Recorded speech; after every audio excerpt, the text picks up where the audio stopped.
Sejak saat itu, ketika Bulik sudah tertidur nyenyak, aku hampir tiap malam menjalankan hobi baruku. Sesekali aku mendapat rejeki, ketika Bulik Tin hanya menggunakan dastuar saja tanpa akhiran. Jadi aku tidak perlu repot-repot untuk berjuang memindahnya. Bahkan mulai melangkah lebih jauh lagi. Terkadang, apabila oposisi Bulik Tin memungkinkan, ku beranikan diri berulah di depan pintu pribadi tersebut. Bahkan aku penasaran sekali, bagaimana kalau bisa melewatinya. Tapi tentu saja aku tidak mungkin punya keberanian sampai begitu. Bagaimana nanti kalau Bulik tiba-tiba terbangun, bisa mati konyol aku. Suatu malam, aku merasakan pengaruh lagi. Tadi siang sampai 2 kali aku memutar film yang artisnya mirip sama wajah Bulik Tin di rumah mantu. Di luar hujan deras sekali, sejak sehabis maghrib tadi. Padahal ini baru jam 8 malam. Tetapi Bulik Tin sudah tidur di kamarnya. Capek katanya. Aku duduk dengan gelisah di ruang tamu. Majalah dan koran dari tadi sudah kubaca semua. Bahkan kebanyakan aku tidak berkonsentrasi membacanya. Bayangan wajah artis yang mirip Bulik bergantian berkelebat di otakku. Aku sudah tidak sabar lagi. Segera aku membereskan koran dan majalah yang berserakan di ruang tamu. Lalu aku pun pelan-pelan berjingkat menuju kamar Bulik Tin. Seperti biasa, aku melihat dulu ke dalam, memastikan Bulik tidur dengan nyenyak. Ternyata memang Bulik Tin sudah tertidur. Bahkan lampu kamarnya lupa dia matikan. Setelah aku berada di tepian ranjang, seperti biasa aku memindah sedikit, karena mungkin sudah terlatih. Ternyata malam ini aku beruntung sekali, Bulik Tin tidak membawa akhiran. Lalu seperti biasa, aku mulai memberi perhatian lebih pada pintu pribadi itu. Kini aku sudah tidak sabar lagi melihat pemandangan seperti itu. Aku segera memindah yang aku bawa hingga bisa terbebas sempurna. Dengan hati-hati, aku mulai membimbingnya. Hilang sudah akal sehatku, aku benar-benar terpengaruh. Baru saja aku hendak meneruskan aksiku. Tiba-tiba Bulik Tin bersuara di dalam tidurnya. Jantungku sempat berhenti sesaat. Posisiku terdiam kaku. Dalam posisi seperti ini, tidak mungkin aku bisa sembunyi. Secepat apapun aku bergerak, pasti Bulik memergoki aku. Untungnya hanya sebatas itu. Bulik tidurnya benar-benar seperti orang mati suri, nyenyak sekali, mungkin karena kecapekan kali. Setelah beberapa saat, aku kembali berapas lega, dadaku terasa sesak, karena tanpa sadar aku menahan nafas lama. Kembali aku berkonsentrasi pada kegiatan yang sempat tertunda tadi. Semakin lama, aku semakin tidak waspada, rasa nyaman yang aku dapatkan, mengalahkan segala-galanya. Aku merasakan ingin segera tiba. Aku berusaha menahannya rasa itu, karena aku tidak mau meninggalkan jejak walau sejenak. Tetapi sebisa mungkin aku menahan, akhirnya runtuh juga pertahananku. Hampir saja aku jatuh ketika berusaha turun dari ranjang Bulik Tin, kakiku masih terasa lemah dan gemetaran. Cepat-cepat aku membenahi keadaan Bulik, tanpa sempat membersihkan hasilnya, lalu aku langsung ngibrit ke kamarku sendiri. Hujan masih sangat deras. Ketika aku tertidur dengan memimpikan melakukan dengan Bulik Tin. Besok paginya, ketika Bulik sudah berangkat ke sekolah, aku berusaha mencari akal. Bagaimana biar aku bisa melakukan dengan Bulik.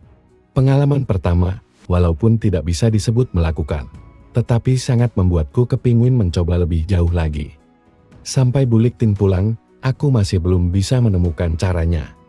Rasanya jadi jengkel sendiri, tapi aku berpikir positif aja. Bahwa masih banyak waktu untuk menemukan caranya. Bulik Tin sudah memakai dastuar kesayangannya. Dia berada di dapur menyiapkan lauk yang dibelinya untuk makan siang untuk kita berdua. Aku hanya memandangi Bulik Tin dari belakang, sinar matahari yang menerobos dinding kaca dapur, menimbulkan bayangan yang indah. Tadi bapakmu telepon Bulik di sekolahan, dia menanyakan kabar kita di sini. Bulik jawab, kalau bapakmu itu tidak usah khawatir. Karena Bulik masih bisa ngopeni kamu, Bulik berkata sambil menyiapkan lauk pauk di meja makan. Aku menghampirinya, lalu memayuk Bulik Tin dari belakang. Terima kasih Yalik. Lalu bapak ngomong apa lagi? Tanyaku.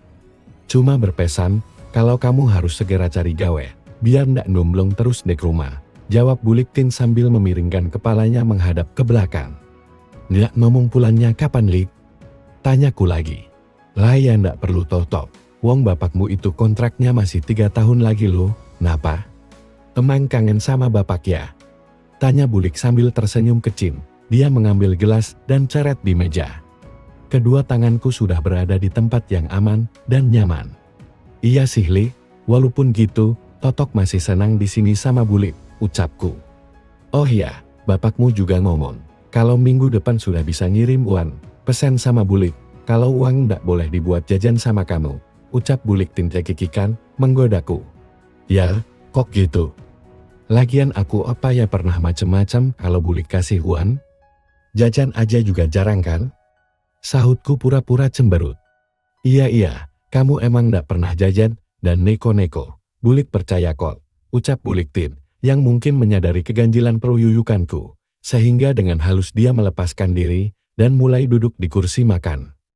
Dah cepat makan tul, Bulik belikan jangan terung atau sayur terung, sama tongkol goreng kesukaanmu, perintah Bulik sambil mengambil nasi untuk dirinya. Aku juga segera duduk di sebelahnya, lalu mulai mengambil nasi dan lauk pauk, dan kami bersantap siang bersama.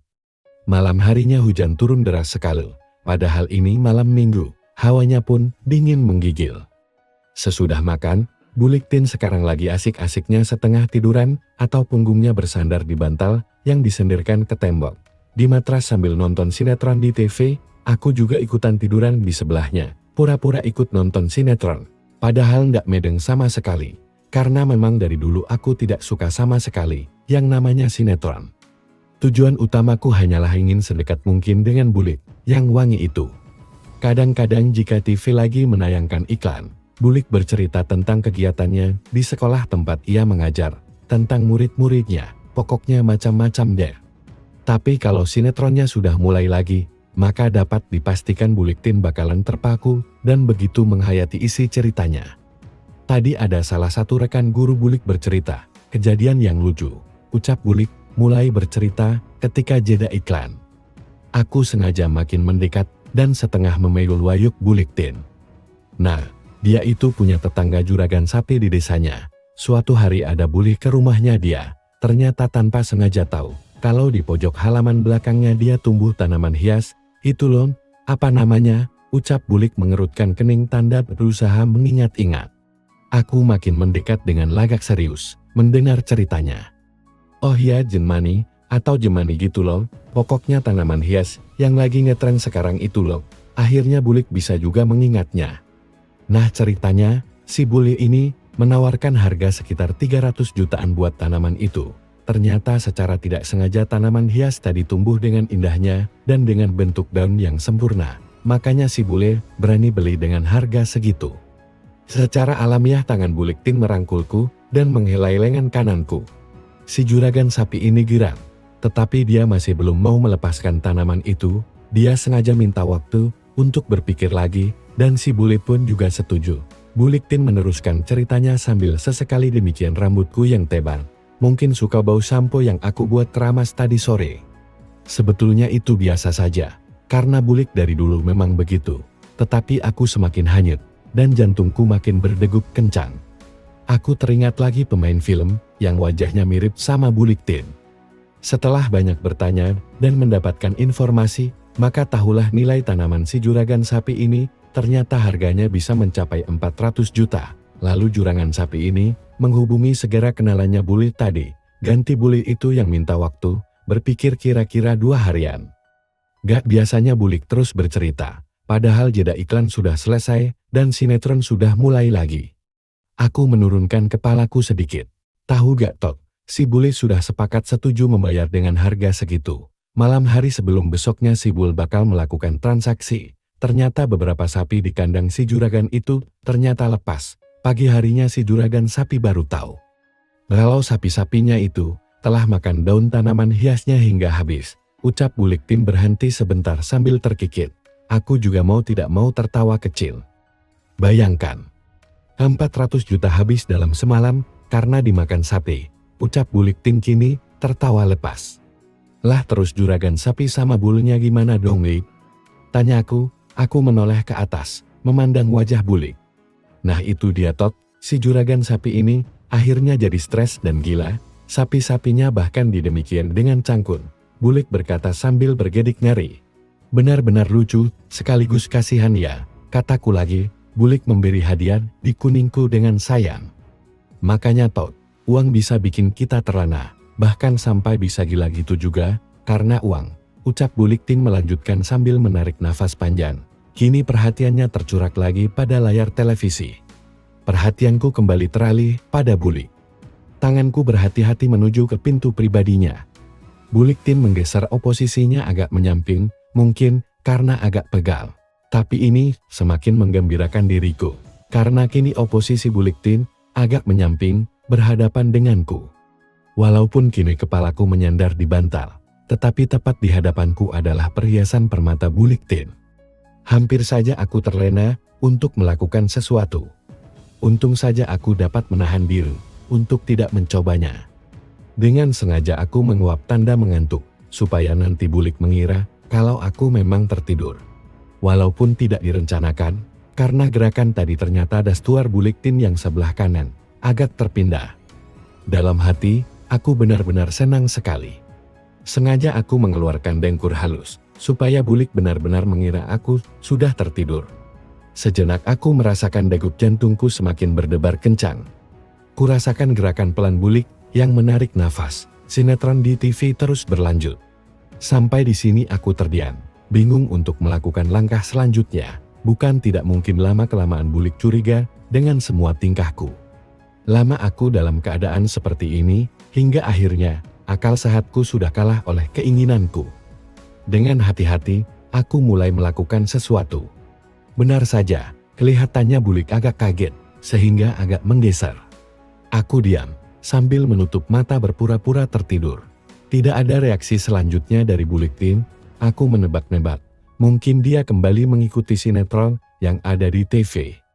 Hampir saja aku meloncat kaget, untung saja aku menyadari kalau aku sedang berpura-pura tertidur. Tangan Bulik mulai demikian pelan, asku yang memang sudah bereaksi dari tadi. Aku berusaha membuka mata sedikit untuk melihat. Waduh, pantas saja dengan hanya menggunakan sarawan, otomatis terbentuk pola. Pasti Bulik juga mengetahui hal itu. Samar-samar aku melihat tangan Bulik yang kelihatan ragu-ragu menyelutupnya. Lalu kemudian dengan hati-hati sekali, aku melihat Bulik menggenggam janjinya. Mungkin dia masih mengira aku tertidur. Ini baru pertama kalinya asku disentuh oleh seorang wanita. Aku kembali kecewa lagi.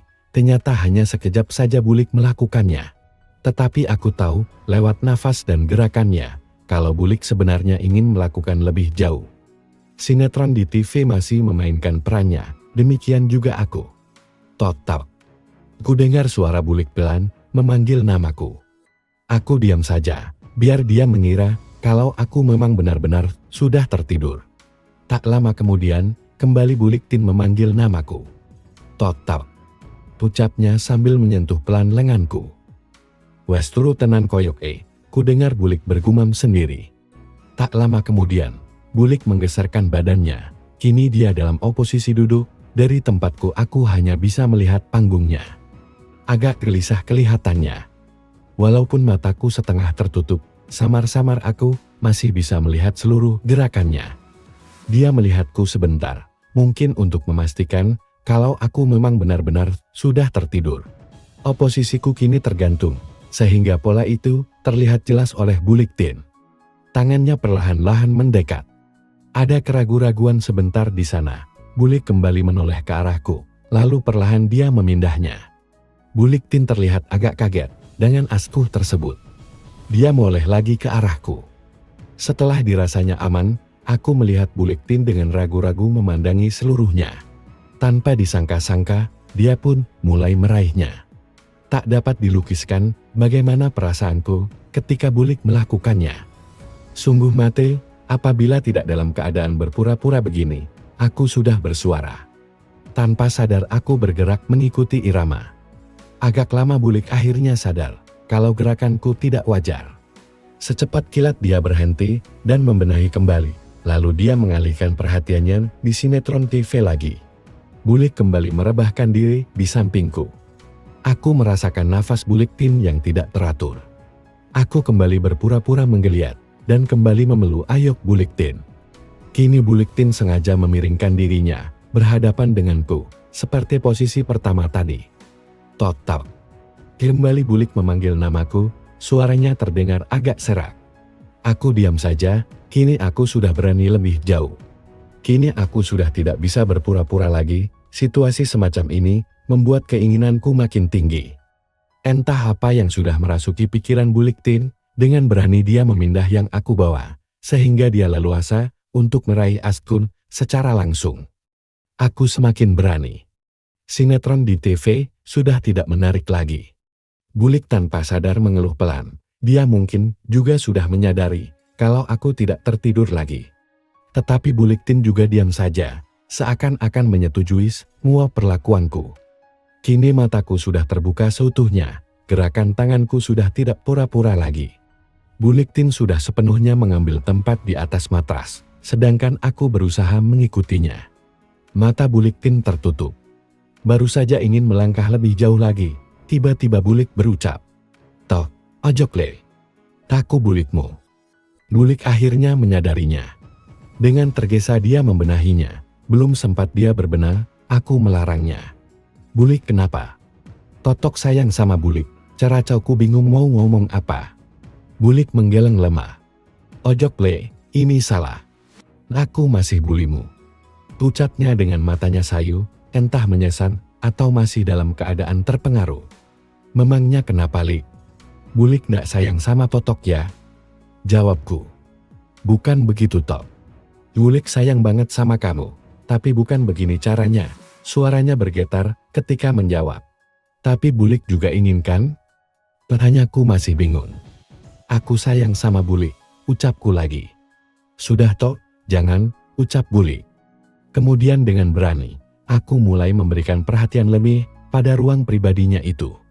Merasa mendapat lampu hijau, aku berusaha memindah akhiran Bulik. Kali ini, tidak ada penolakan. Aku berusaha mempraktekkan apa saja yang aku lihat, waktu aku sering nonton film di rumahnya si Manto. Setelah cukup memberinya perhatian, aku segera menempatkan diri. "Tok, jangan Tok, sudah cukup." Dengan panik Bulik hendak bangkit dari tempatnya, tetapi terlambat.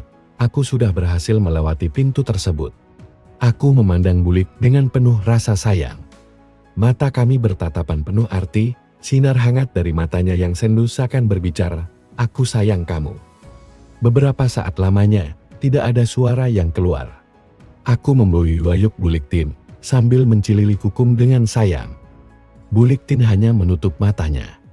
Sesaat kemudian, dia kembali tersenyum. "Kamu benar-benar bandel, Tok." Suaranya masih terdengar serak.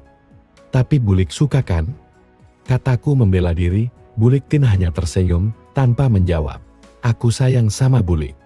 Sayang sekali." Aku berkata sambil memeluyuyupnya. Bersambung, apakah yang terjadi selanjutnya? Apakah masih ada yang menarik di cerita selanjutnya? Ya pasti ada dong. Yuk simak di part 3. Semoga teman-teman terhibur ya. Terima kasih. Kisah yang terjadi antara aku dengan tetangga kosku yang cantik. Dia bernama Safira. Berusia 27 tahun, bersuami, dan mempunyai seorang putri. Wajahnya manis khas orang Jawa. Keanggunan dia ini semakin kelihatan.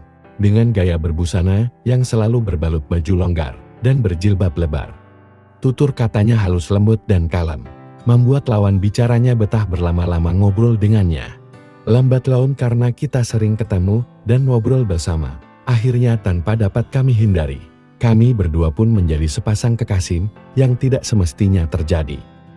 Walaupun Safira selalu menjaga pandangan matanya apabila dia berbicara dengan lawan bicaranya, terlebih kalau lawan bicaranya adalah kaum lelaki.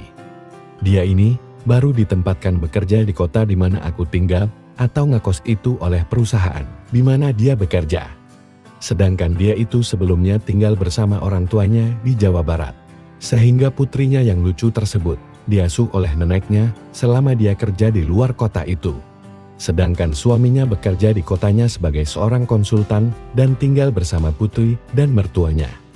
Awalnya perkenalan kami hanya sebatas tetangga kos yang merasa senasib karena harus hidup terpisah dengan orang-orang tercinta.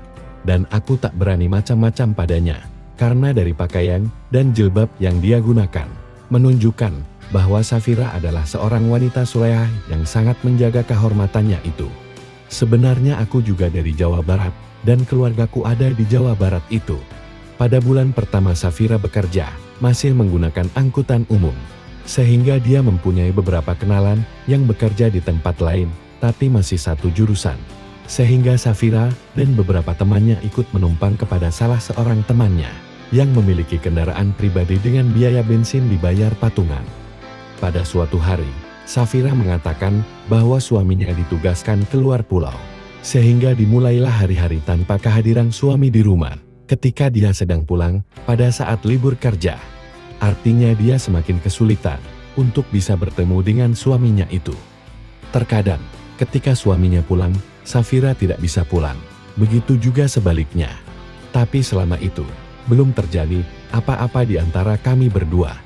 Dan aku masih setia menjadi teman curhat baginya.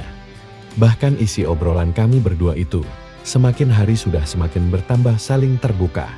Safira terkadang juga mengungkapkan kerinduannya terhadap suaminya di saat-saat kesendiriannya, di malam hari dan pada saat keinginan di dalam dirinya sedang muncul.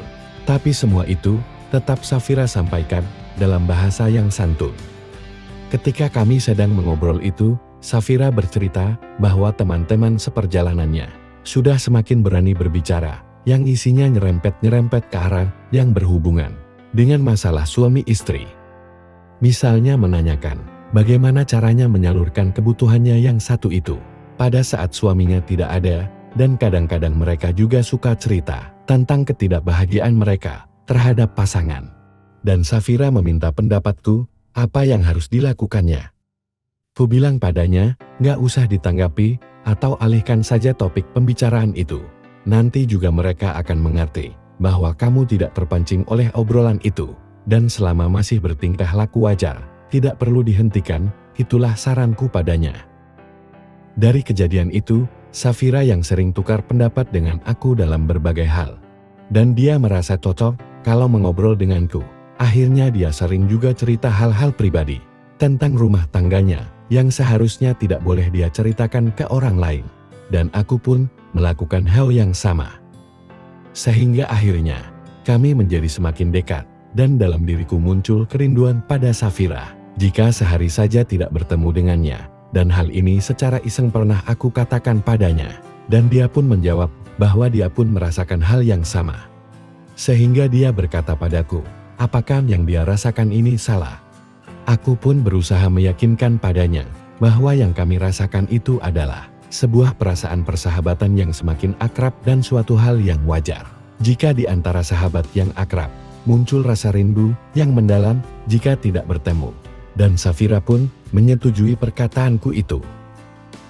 Pada suatu hari, ketika aku sedang mengerjakan tugas-tugas yang harus aku selesaikan di laptopku. Dan pada saat itu, dia datang dan Safira bertanya padaku, Sam, isi laptop kamu itu ada apa saja sir? Pasti banyak hal-hal yang berbau itu ya, ujarnya kepadaku. Biasalah, laki-laki, jawabku santai kepadanya. Safira pun tidak bertanya lebih lanjut. Sebenarnya Fir, aku tidak begitu suka dengan gambar ataupun film kayak gitu. Aku lebih suka dengan cerita-cerita romantis yang banyak terdapat di internet. Bagiku membaca cerita lebih cepat terbawa suasana dibandingkan dengan melihat gambar atau menonton film semacam itu. Aku biasanya membaca di malam hari pada saat aku jauh dari istriku seperti saat ini. Dengan demikian, biasanya keinginanku itu dengan sendirinya akan tersalurkan, ujarku kepada Safira. Safira hanya memandangku dengan pandangan menyelidik dan berkomentar. Wah, yang benar saja kamu Sab. Jawabnya sambil tertawa. Sumpah Devir, WKWK, jawabku sambil tertawa juga. Kemudian aku ambil sebuah cerita yang sudah aku cetak rapi mirip sebuah novel, dengan isi cerita yang tidak begitu full, tetapi isinya sangat menghanyutkan dan mampu membuatku berhayal, dan juga mampu membuat keinginanku itu akan semakin timbul pada saat membacanya. Sehingga aku tak bosan-bosan untuk membacanya. Novel itu kemudian aku serahkan padanya sambil berkata, kalau kamu tidak percaya, nih baca saja sendiri, tapi jangan dibaca di sini. Bisa bahaya entar hei. Bawa saja dan baca di kamar sambil tiduran dan membayangkan suamimu. Ujarku kepadanya. Dengan ragu dia memandangku. Ayo Fir, ambil saja, nggak akan ada yang tahu ini. Lagi pula ini, kan hanya bacaan, dan nggak ada gambarnya pula. Ujarku sambil menyerahkan cerita romantis itu. Akhirnya dengan ragu dan agak malu, dia menerima juga cerpen itu dariku. Pada keesokan harinya, setelah pulang kerja, dengan tergesa-gesa, Safira menghampiriku di dalam kamarku. Seperti ada sesuatu yang dia tahan-tahan dan ingin segera dia katakan padaku. San, bener juga ternyata, apa kata kamu kemarin itu. Aku sampai nggak bisa menahan keinginanku akibat membacanya semalam. Wih, ternyata isinya menarik dan membuatku ingin banget, ucapnya jujur sambil malu-malu. Maklum dia adalah wanita berjilbab yang biasanya segala tingkah lakunya selalu dia kendalikan dengan baik. Kalau kamu mau membaca cerita yang lainnya, ya sudah baca langsung saja di laptopku ini. Karena aku belum sempat mencetaknya, nih silahkan. Ujarku kepadanya seraya mencarikan cerita yang sangat menarik untuknya. Dia pun setuju saja dan duduk di hadapan laptopku untuk membaca cerita itu. Pada saat itu, memang masih banyak orang yang belum bisa menggunakan laptop. Termasuk salah satunya adalah Safira itu. Sam, kamu jangan jauh-jauh dan beritahu aku bagaimana cara menggunakan mouse dan bagaimana cara memindahkan halaman demi halamannya, ujarnya padaku. Maka dengan ragu-ragu, aku bergeser duduk tepat di belakangnya untuk memberi petunjuk pada Safira. Karena dia masih belum lancar menggunakan mouse, akhirnya tanganku berada di atas tangannya yang memegang mouse itu dengan tujuan agar mudah di dalam aku memberikan petunjuk. Dak dik ser, serasa aliran darahku mengalir begitu cepatnya ketika tanganku menyatu dengan tangannya itu. Safira secara refleks dengan pelan menepis tanganku itu. Tapi sebenarnya dia sadar bahwa tanganku itu tidak bermaksud berbuat yang tidak-tidak. Dia sadar kalau aku hanya ingin membantu menggerakkan mouse dan melakukan klik atau drag saja. Walaupun nampaknya dia merasa risih jika tangannya bersentuhan dengan tanganku. Dia kemudian mulai membaca cerita romantis itu, paragraf demi paragraf, dan terlihat tidak risih lagi. Ketika tanganku menuntunnya menggerakkan mouse itu, bahkan kadang-kadang tangannya yang berada di atas tanganku. Aku pun tentu saja turut membaca cerita romantis yang tertera di monitor itu. Kebetulan cerita romantis tersebut menceritakan kisah dua insan yang kondisinya mirip dengan kondisi kami saat itu.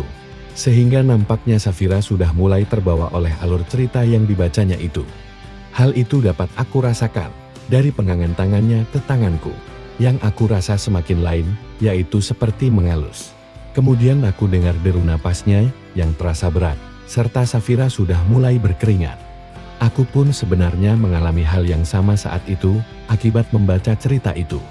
Tapi bagaimana caranya agar aku dapat melakukannya dengan Safira yang aku hormati, karena keimanannya itu.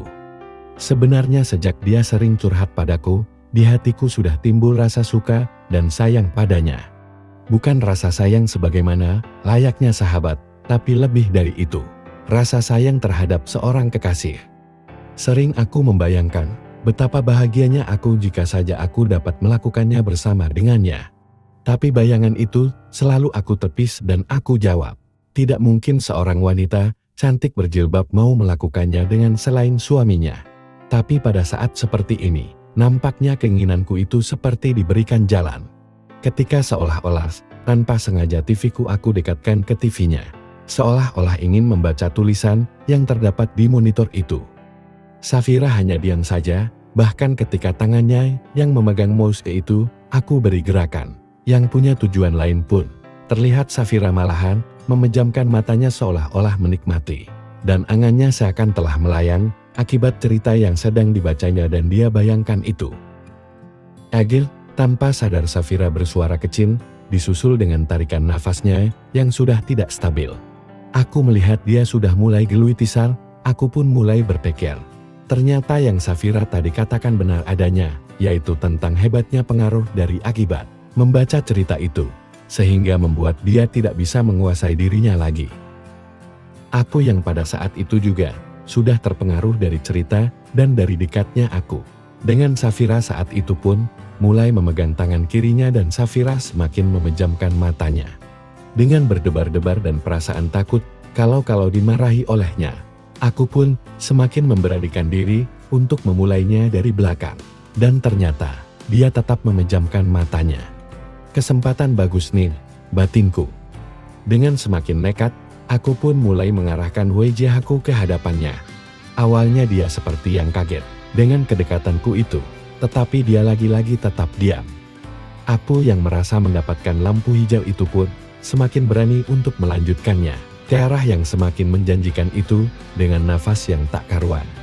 Sungguh tidak aku sangka, ternyata Safira mulai membalas apa yang aku kerjakan itu dengan mata yang tetap terpejam. Balasan yang disuguhkan olehnya sungguh luar biasa. Aku benar-benar tidak menyangka kalau wanita berjilbab lebar ini demikian lihai dalam hal ini. Ataukah memang benar adanya bahwa sebenarnya mereka yang suka berpenampilan layaknya Safira ini mempunyai keinginan yang begitu besar, sehingga begitu mendapatkan kesempatan jadi tak terkendali. Pada akhirnya, kami sudah tidak lagi memperhatikan monitor laptop itu lagi. Tetapi lebih asik dengan kenyataannya, bukan hanya yang ada dalam cerita romantis itu. Kami dalam kesempatan itu sangat lama, hingga aku sampai pegal, karena terlalu lama membungkuk. Aku tarik Safira ke atas, agar dia berdiri, dan aku dekatkan ke dinding di sebelah jendela, sehingga mataku masih bisa memperhatikan keadaan di luar kamarku. Semakin lama, Safira tampak semakin mengharapkan adanya penyelesaian. Dengan perlahan, aku bimbing lagi dia untuk ke bed. Rupanya Safira sudah sangat terbawa oleh suasana romantis itu, sehingga membuat keinginanku pun semakin meningkat jadinya. Safira mulai kehilangan kendali, dengan terus bergerak dan bersuara dengan suara yang semakin keras. Aku pun takut dan berpikir, apakah aku telah menyakitinya? Maka sejenak aku hentikan apa saja yang aku lakukan padanya itu. Safira pun segera berbisik dengan suara yang terbata-bata. "Jaja, jangan berhenti Sam, please." Aku pun semakin khawatir saja kalau suaranya itu dapat didengar oleh orang di luar kamarku. Maka aku bisikan sesuatu kepadanya. "Safira, jangan kencang-kencang suaranya. Aku takut suaramu terdengar orang lain. Bisa berabe deh entar." Dia memandangku dengan pandangan yang tak rela. Mungkin dia ingin menghayati saat indah itu semaksimal mungkin. Tapi akhirnya dia dapat memahami akan kekhawatiranku itu dan mengangguk setuju. Tetapi dengan gerakan yang terburu-buru, seperti yang sudah tidak sabaran lagi, karena merasa lapar. Safira berusaha membuang penghalang yang ada, aku pun yang melihat itu, segera saja ikutan. Spontan aku menjadi terpana, ketika melihat apa yang selama ini, hanya ada dalam bayangan. Dan hayalku itu, sekarang tampak begitu nyata, dan dekat, serta bisa aku miliki sepenuhnya. Tidak pernah aku bayangkan, seorang wanita berjilbab lebar, dengan demikian, yang selalu menutupi itu, dengan penuh bersemangat, sedang berusaha memberikan kesenangan itu kepadaku sedemikian hebatnya, sehingga membuatku benar-benar melayang-layang dibuatnya. Aku yang sering mendengar keluh kesahnya, kalau sepertinya Safira begitu kekurangan, dari pemberian suaminya itu pun bertekad, harus bisa memberikannya semaksimal mungkin. Tak lama kemudian, Safira pun mulai memberikan kode padaku, dengan menarikku, agar berada di atas. Seraya dia memberikan jalan itu luas-luasnya bagiku, untuk masuk. Aku pun cepat tanggap dan penuh kasih sayang mulai mengabulkan keinginannya itu. Dan ternyata betul-betul, sangat luar biasa, apa yang aku peroleh pada saat itu. Sedangkan Safira rupa-rupanya, juga mengalami hal yang sama seperti yang aku alami saat itu. Sehingga dengan penuh semangat, dia pun memberikan balasan dari bawah, dengan penuh kasih sayang. Tiba-tiba Safira bergerak, sehingga aku terguling ke pinggir. Dan dia beralih demikian. Sungguh luar biasa jurus yang dimiliki oleh Safira ini, batinku senang. Namun, tiba-tiba saja, dia semakin cepat tak terkendalikan lagi. Hingga akhirnya dengan mata yang menutup rapat dan gigi yang terkatup rapat. Yang mana pada saat itu aku juga sudah hampir sampai pada tujuanku. Akhirnya secara bersamaan, aku dan Safira pun telah mendarat dengan sangat tepat waktu. Dengan sangat sempurna. Sungguh perjalanan yang sangat luar biasa indahnya, apa yang baru saja aku alami ini. Kemudian suasana menjadi hening, hanya terdengar suara nafas kami berdua yang perlahan-lahan mulai teratur pelan, dan kami benar-benar seperti orang yang tidak sadarkan diri selama beberapa saat. Entah berapa lama ketidaksadaran kami itu terjadi. Hanya dalam setengah sadar, aku rasakan Safira bergeser, dan akhirnya kami tertidur lelap. Betapa beruntungnya aku, karena telah mendapatkan sebuah kesempatan yang sungguh luar biasa dan melelahkan dengan seorang wanita berjilbab. Semenjak kejadian itu, aku dengan Safira selalu mengulangnya. Bahkan akhirnya, kami memutuskan untuk berpindah kosan dan mengaku kalau kami berdua adalah sepasang suami istri. Dan benar-benar nasib lagi mujur, pemilik kos kami yang baru itu tidak banyak tanya ini dan itu. Percaya saja, kalau kami berdua itu pasangan suami istri. Sehingga sudah bisa teman-temanku tebak apa yang setiap hari terjadi antara aku dengan Safira itu di demikian yang baru itu. Tetapi untung tak dapat diraih. Sekitar 4 bulan kemudian, Safira ditarik kembali oleh kantornya itu untuk bekerja di kantor yang dekat rumahnya kembali. Akhirnya dengan sangat berat hati, aku dan Safira pun terpaksa harus berpisah dan mengakhiri kisah indah kami berdua itu. Semenjak itu, aku menjadi merasakan betapa hampanya hidupku tanpa adanya Safira di sisiku lagi. Safira, kapankah kembali kita bisa bersama? Batinku setiap malam menjelang aku tidur dengan menatap langit-langit kamar kosku itu. Demikianlah kisah yang aku ceritakan ini. Semoga teman-teman terhibur, dan semoga Safira juga membaca ini dan mengingat aku kembali. Terima kasih.